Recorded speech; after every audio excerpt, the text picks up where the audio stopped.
These guys are okay. I'm with Gabe Klinger, who did the film Porto. You filmed in 2015. Yeah. So you've been riding the film festival circuit for a while now. About a year. A full year, yeah. Yeah. Living out of your suitcase. Pretty much.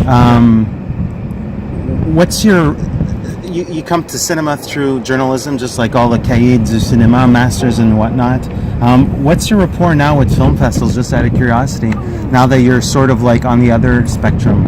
Oh, I love them. Actually, it hasn't changed that much because I'm not, what you hear for a long time is directors complaining about film festivals because they're swamped with interviews and stuff like that, but I've never been like one of those directors that's particularly sought after, so I get to watch movies, I get to, meet my friends and talk, go out later. Socialize, see films, yeah. If you're lucky. So I don't, my relationship with film festivals hasn't really changed, and I'm still doing like journalistic stuff here and there, so I still look for opportunities to, meet directors that I like and interview them, and just what you're doing. So. At the end of the credits, we saw the thank yous. Yeah. And what I liked about this set of thank yous, and actually I watch films until the very bloody end, is that it's a kaleidoscope of geographically. There's people that you're thanking that are from all different pockets of cinema. And they actually all helped. They really did. It's not like a kind of gratuitous, No, exactly. It's not name dropping, but meeting folks like myself, but also meeting people that are, caretakers of the seventh art.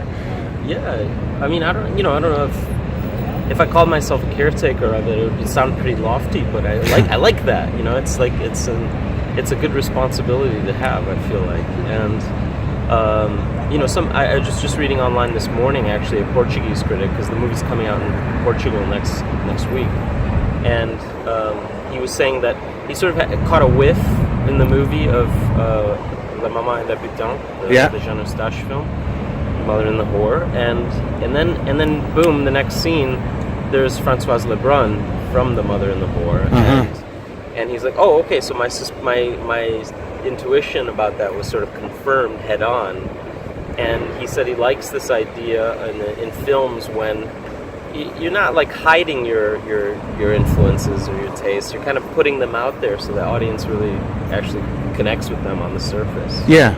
So I think that's important. My two films that I've done, I haven't made that many films, but both films I think sort of have that aspect to them. They're like, they have those cinephilic elements right there at the surface that you can connect to, So,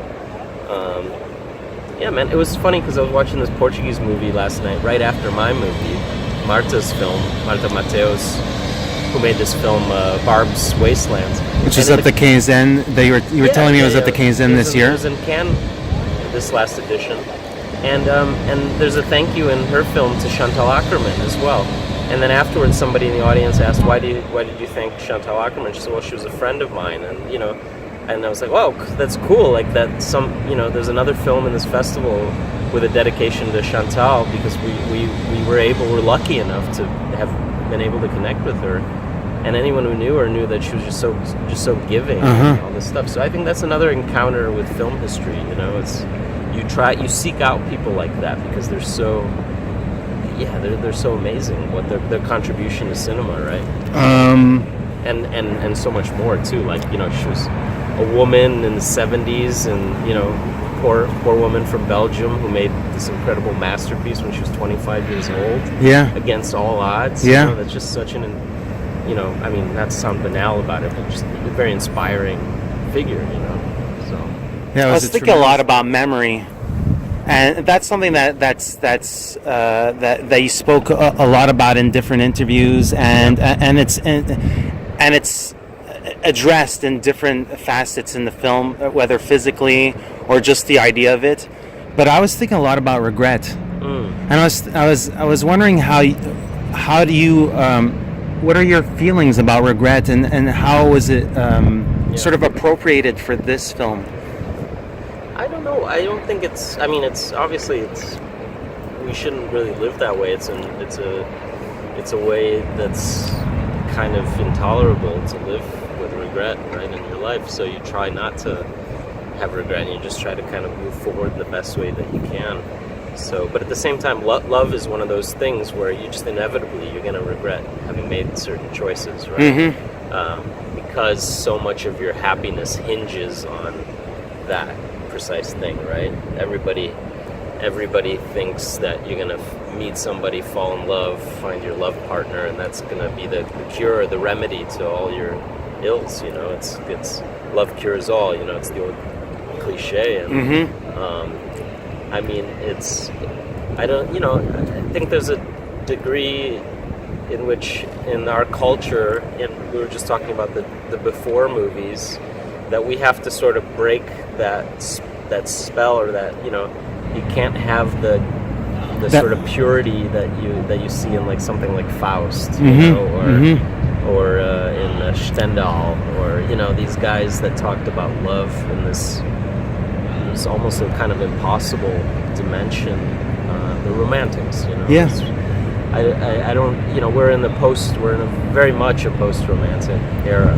Everything's kind of very cynical nowadays. So I think one of the things I was trying to attempt in this film, what we talked about a lot, is this sort of bringing back this aspect of sincerity to the treatment of love.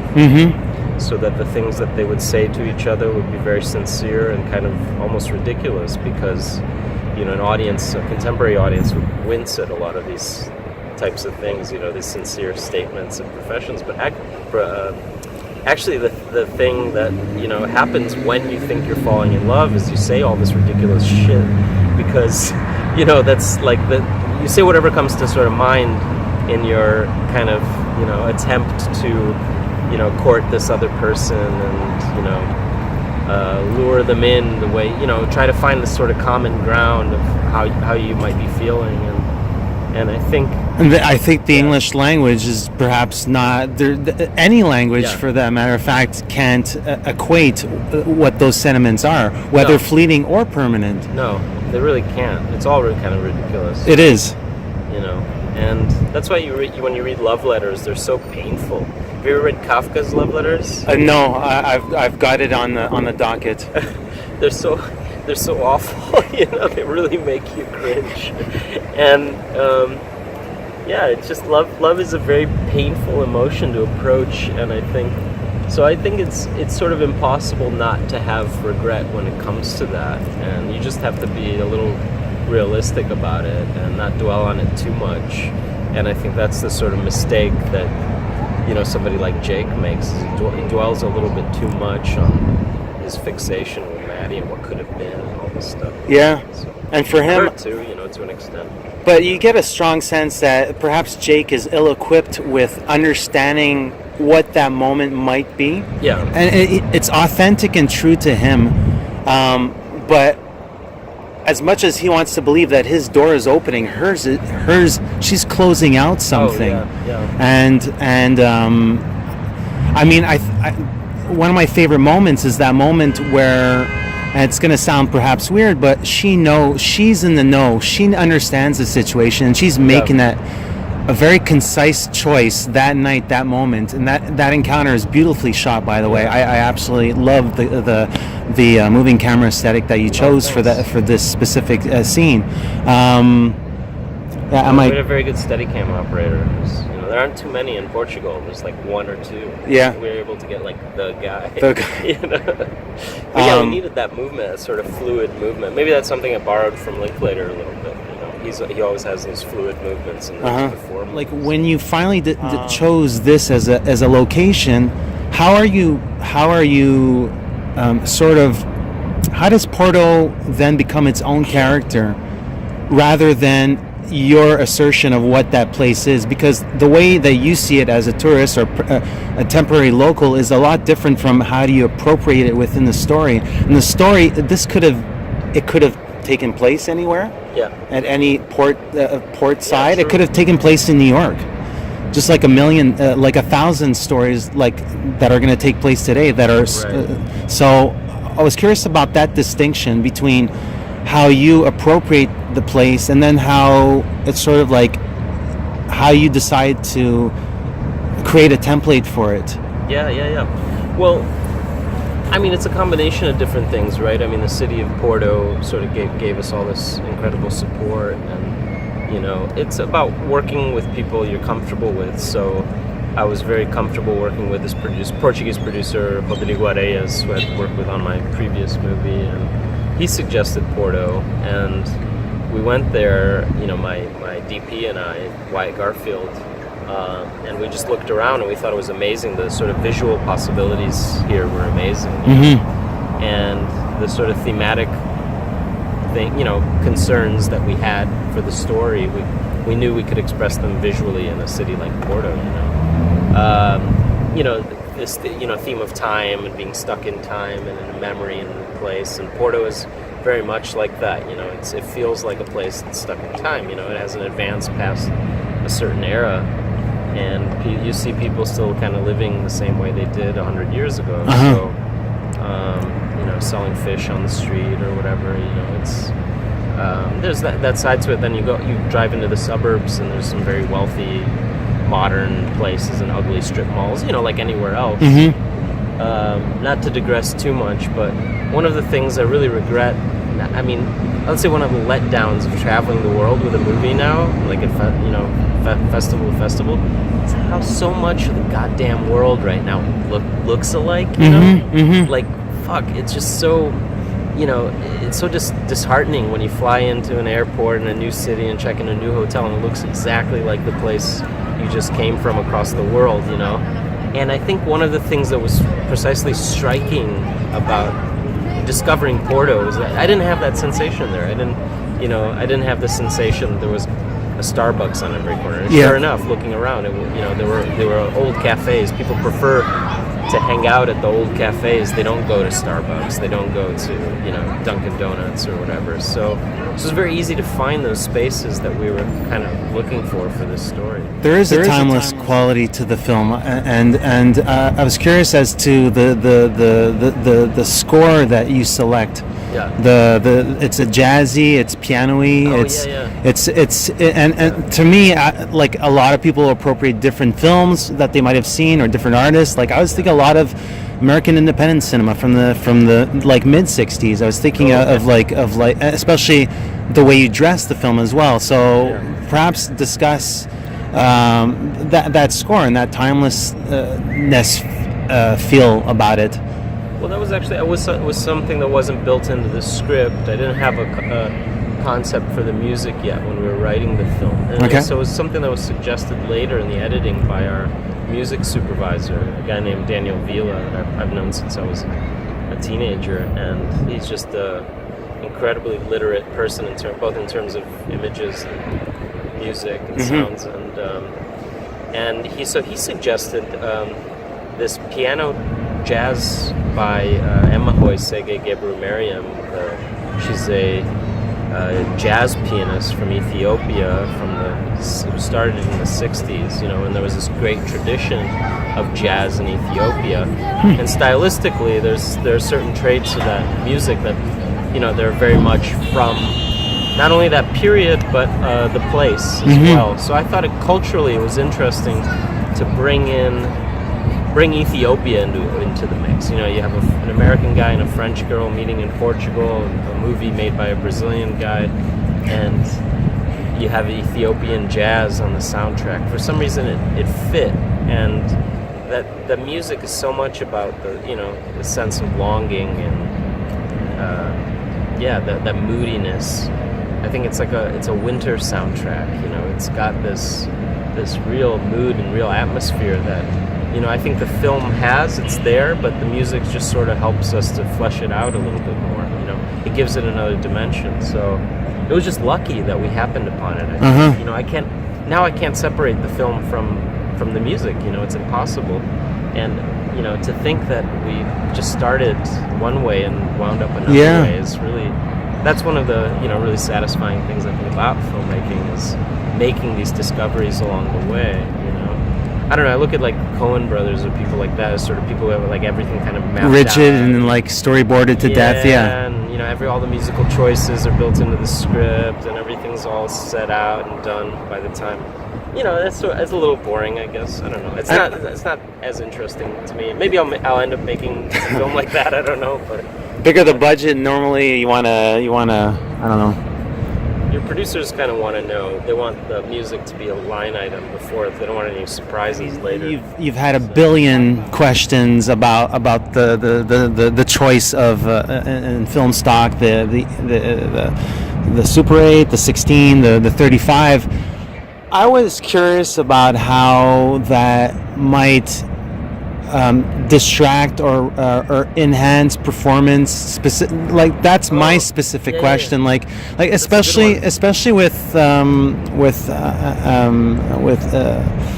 the character of Jake. Yeah. It's a lot more hands-free, but it's also, I imagine, a lot more difficult. Well, the interesting thing, I'm glad you asked specifically about that, how it could challenge performance. So when you're shooting in Super 8, you really need to act bigger, right, to be able to appear, to transmit an emotion. So when you have, so Lucie and Anton were very conscious of that. They knew that when we were shooting on a small format, their acting got a little bigger. Like 16, they were a little bit bigger than in 35, right? Mm-hmm. 35, there's so much visual detail. They're really, the transmission of emotion and feeling and all, it's happening, especially since we're shooting them kind of close. And, so yeah, it does influence it. I think it's a challenge. I don't think they found it necessarily distracting. I think it was just about prepping enough and building up that comfort and knowing, and they could tell. If you're shooting with a Super 8 camera, it's that big, right? So they, there's no surprise there. Yeah. 16 and 35, sometimes we'd walk over to them and say, so just remember we're shooting, this one's in 16, we're going to use this lens, it's going to be a little bit farther away. Mm-hmm. Or whatever, or maybe we're going to use the Cook zoom lens that goes up to like 120 millimeters or whatever, so it's going to look like we're far away, but we're actually like really close up here. I think actors, they benefit from knowing. Yeah, so you sort of create little physical perimeters when it's Yeah, you need that. They need to know technically what's going on. I don't think you're not filming zoo animals. Yeah. It's not. I'm not interested in that. I think it's sort of a myth in movies. This sort of idea, like the actor's doing his thing, and you're just kind of there to capture it or whatever. No, there is a real kind of element of communication that's happening, where they have some idea of what it looks like, and especially like Lucie, she wanted to look at not the dailies, but the dailies. yeah. Well, also, okay. Anton was more interested in actually his speech. So he would go, like after a day of shooting, he would go back to the production office and just listen to the audio dailies. Okay. Just because he wanted to know his delivery. It was more important than actually how he looked.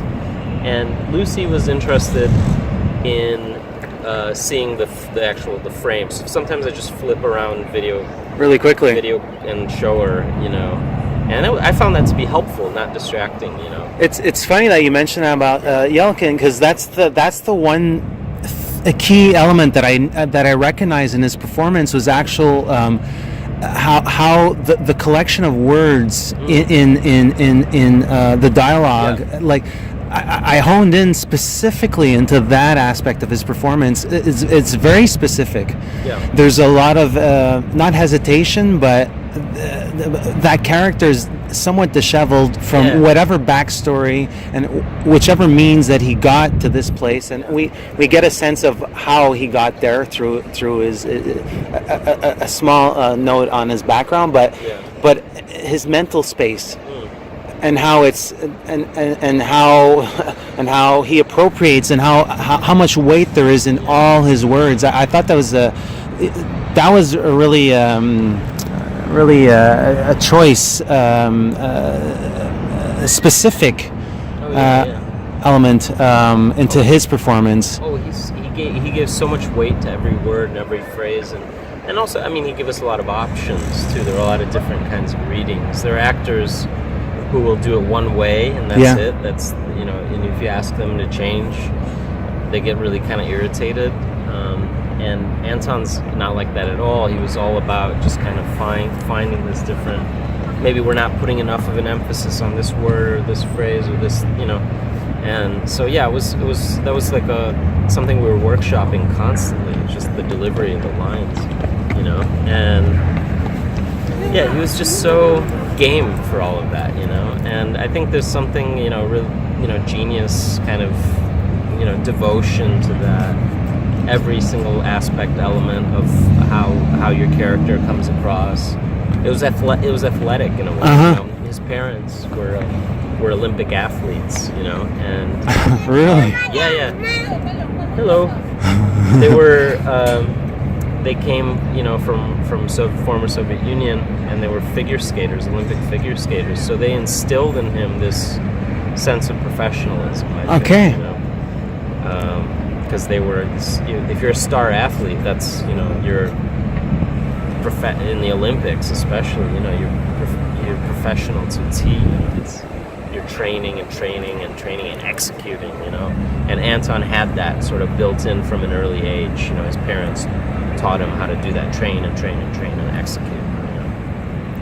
He was such a great I mean, like, I've been going to Sundance for about a decade plus, and I mean, he's part of the fabric of Sundance. He's part of the fabric of independent film. Crazy was a phenomenon there, right? It was like Crazy is one of them. I mean, there's so many roles, and at the same time, I think he wanted to get away from that fabric a little bit. He wanted to get away from the culture of Sundance a little bit. Yeah, I think working with people like Michael Almereyda and Jim Jarmusch sort of afforded him that, to go a little bit off to the side, this more elevated dimension. I don't know. There's a lot of. I mean, as well as I do. It's easy to cut through that bullshit at Sundance, all the business and stuff that's happening there. Yeah, I'm always curious about a trajectory and how actors, what they choose to do, and he found a comfort zone in sort of like the larger productions as well. Yeah. But I think bread and butter is one thing, but I think it's true. His heart was with films like this, where there's a DNA, there's a sort of originality, there's a focus there. And so, like, I'm curious as to how, perhaps, Anton, how he sort of like fell onto your radar, and how you sort of like said, "Oh, I like what this guy's doing," and then perhaps see him in the role of Jake. Like, how did that connection, the stars align for you? He was somebody. I mean, like, I always kind of saw him in I think the first time I saw him was in Curb Your Enthusiasm. He was Larry's nephew, right? Okay. Magician kid. I've never seen one episode. It's a shame. I mean, it's a very early performance. He was like 10 or something. But Stewart, the magician, and then he was in Parts of Atlantis and was very impressive in that. And Alpha Dog. My friend Manola Dargis actually turned me on to Alpha Dog. She said, "Oh yeah, check out this guy Anton Yelchin. He's very good in that." And then I saw him in Charlie Bartlett. Yeah. And I think that's kind of an underrated movie. Sidney Kimmel film. Yeah. I like it. Jonathan Rosenbaum wrote about that as a movie that was just sort of underrated. It was dumped by the studio. And so I think that movie had a little bit of a cult following. And then, I don't know what happened after that, but then I saw Anton turn up in Only Lovers Left Alive. Yeah. And then I saw my friend Michael Almereyda told me he was doing a bit role in a movie he was doing, Cymbeline, a Shakespeare thing, and I think Anton then later did another bit role. Actually, my favorite part in Experimenter, where he plays this Russian guy who refuses to be experimented on, and he's just so good in it. His Russian accent is like, very believable to me, at least. I don't know, but so. And then he was cast as the lead in this Zomcom by Joe Dante called Bearing the X, and I'd just written a book about Joe.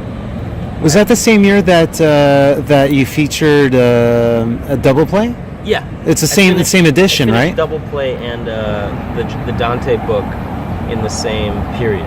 Okay. Pretty much, like simultaneously, we finished both of them. The Dante book was a collaboration with the Austrian Film Museum and Slovenian Cinematheque, and a Slovenian writer named Neil Baskar. But it was a real labor of love, just getting all this stuff together for the book, and so I was really into that Joe Dante world at that moment, and then Anton came into the picture, and so I called up Joe's in December. They shot over Christmas time, and I asked him if I could come visit the set, and at that point I had already reached out to Anton as well, so we were talking, and I just sort of said to Joe, and I said to Anton at the same time, I'm gonna come visit the set. Mm-hmm. So they were very open about that, and then I remember just walking up to Joe was talking to Anton, and Joe was like, "Oh, there's Gabe," and Anton was like, "Oh, there's Gabe," so it was and they didn't really know that. There was a. Joe's like, "Oh, okay, you guys know each other," so because we already, yeah. So it was very fan. And then I stood by the monitor with Joe for 4 days, and all these people from the production were like, "Who the fuck is this guy who gets to stand next to Joe?" Yeah. And I think it was partly because Anton was okay with that, and it gave me a certain freedom, to be able to sort of. Be a fly on the wall. But not only a fly on the wall, but right over Joe Dante's shoulder, looking at the take, in the monitor, and that was so much fun. It was a huge learning experience too. But I got to see how Anton works. I got to see how he relates to people on set and how professional he is and all this stuff. And so that was just wonderful. I mean, I hired him on the spot. That's a privilege that I imagine rarely happens. Yeah, so lucky. And I don't think that's Joe's best movie. I think he had some awareness of that. Anton had a lot of affection for that movie, and I did too, because it's just it exists in this other world. But it's kind of a weak script and stuff. But it's I love it that he did it. I love it that they didn't take himself that seriously, that he could be in this silly zombie comedy and find interesting angles, and then he struck up a friendship with Joe based on their shared love of movies. So. Your film plays with timeline. Yeah. I think it's much more. The idea is much more about a larger idea of how memory serves people differently, and how actually when you look back over time, you can look back at a very distinct memory very differently. So I was curious about that strategy in terms of how you match shots, but also it's very cleverly. I'll call it a swipe. Let's say it's not. Yeah. It's not a really swipe. It became an integral part of the editing, right? It was something that we were trying to bridge those moments together, and sometimes we had a clear way to bother to match, or we were too rushed filming. Problems of production where you don't never get what you really need to get, but sometimes that's a blessing, because that thing would have been overkill.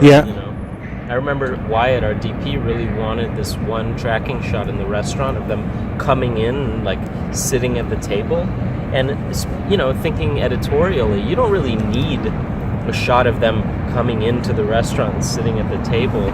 We sort of captured the same feeling, emotion already outside of that. He's walking ahead of her, and he opens the door for her.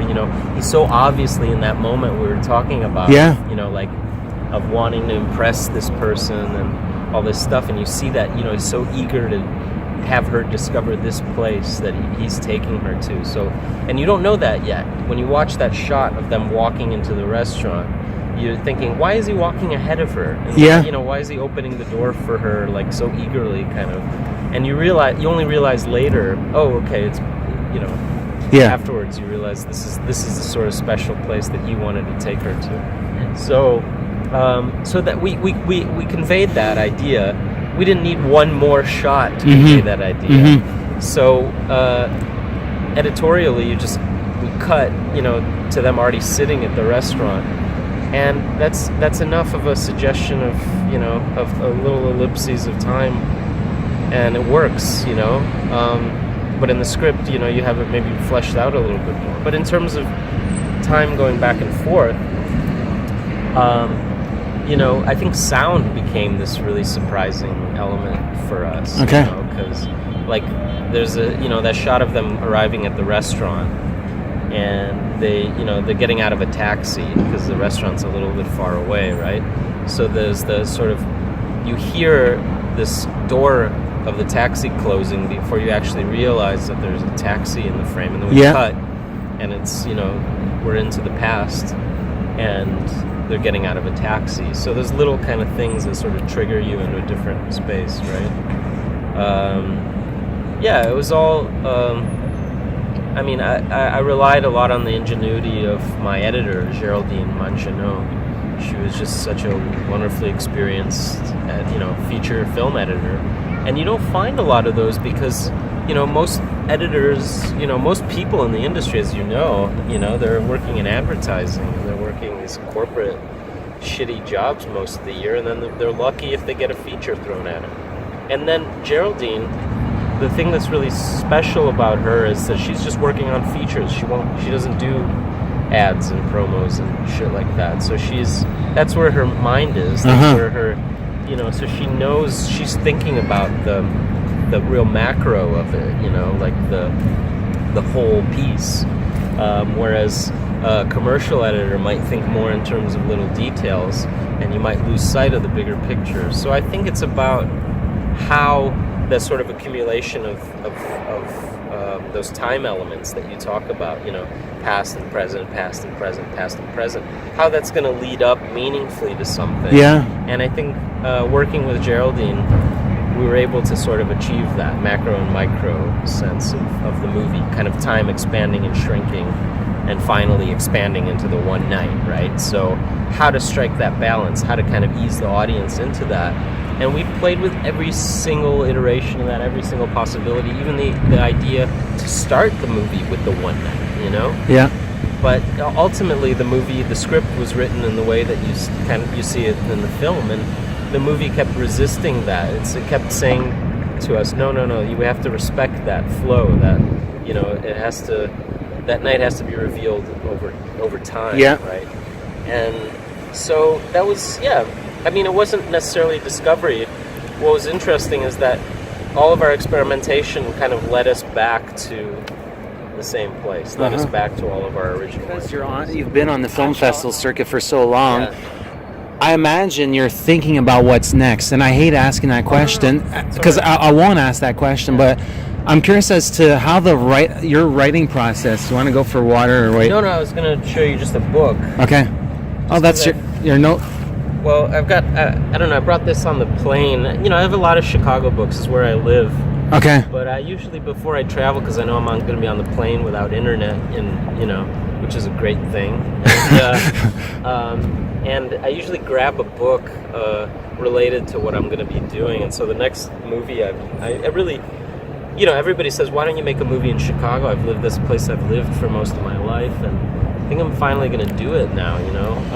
And you know, this Nelson Algren poem, Chicago City on the Make, it really captures this sort of element of Chicago that you don't really see in a lot of films. Historical portraits of Chicago are pretty rare, and I think it was just such a vibrant place culturally for so long, still is to some extent, and we still have this very schizophrenic reality there, which is that, you know, you got a very segregated city where you've got blacks on one side, whites on the other side, Latinos, you know, spread around in the middle, kind of, and the blacks are fighting each other, and the whites are living in their little bubble, and you know, 8 blocks, 10 blocks from where you live, there could be a horrible shooting happening at any given moment. And it's just such a such a strange reality. And I'd like to. So the new film I'm doing is actually set in the '60s, and it's sort of, I'm trying to figure out like what kind of led up to the current moment, or what are the sort of origins of this sort of system of segregation and racism in our city.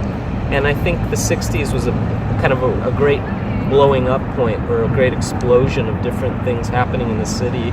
And I think some of those things we're still seeing the effects of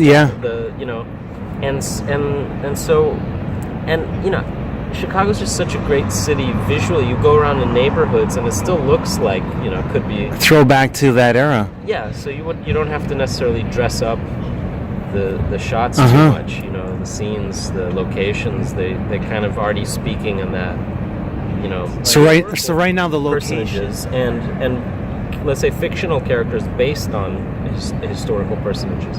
So right now, they're members of the Black Panther Party in Chicago, members of the Mayor Daley administration, musicians who were active in Chicago in the 60s, and I'm trying to recruit musicians from nowadays to play fictional versions of musicians who were active in the 60s, and to actually emulate musical styles from then. Yeah. So abandoning what they know about music nowadays and trying to approximate something closer to what was being done in the 60s. Wow. So there's this big musical component to it too. It'll be, it'll also be sold as a soundtrack.